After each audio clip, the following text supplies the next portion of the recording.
scheduled in Morocco. But it was the big money from a foreign person to the foundation at the time she's running for president. This was, as you can see in those emails, this was a scheduling matter, and we didn't want her going overseas. I didn't want her going overseas before the campaign was kicking off.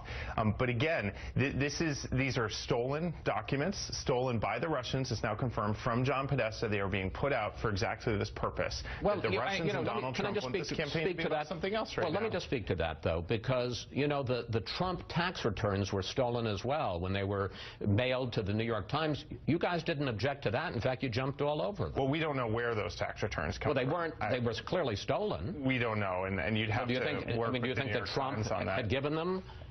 I don't know. I don't know how they got to the New York Times. I guess what I'm saying is if we're looking at the fruits of that theft, and I will call it a theft, it's fair to look at the fruits of your theft. I think what's particularly disturbing in this situation is that the intelligence community has now confirmed that John Podesta's emails and the DNC emails were stolen by the Russians.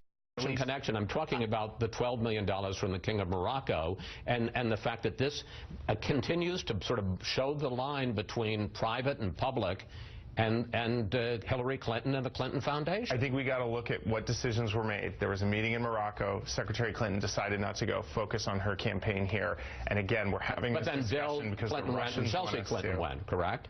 My understanding is that they did go, but she did not. And again, this is the discussion the Russians want us to be having. They stole this information. They're selectively leaking. I can't even verify any of the information that you have there. We simply don't have enough time as a campaigin to. I promise you, if these were not true, you'd tell us. And we are trying to go through some of them as we can, but we don't have time to go through them all.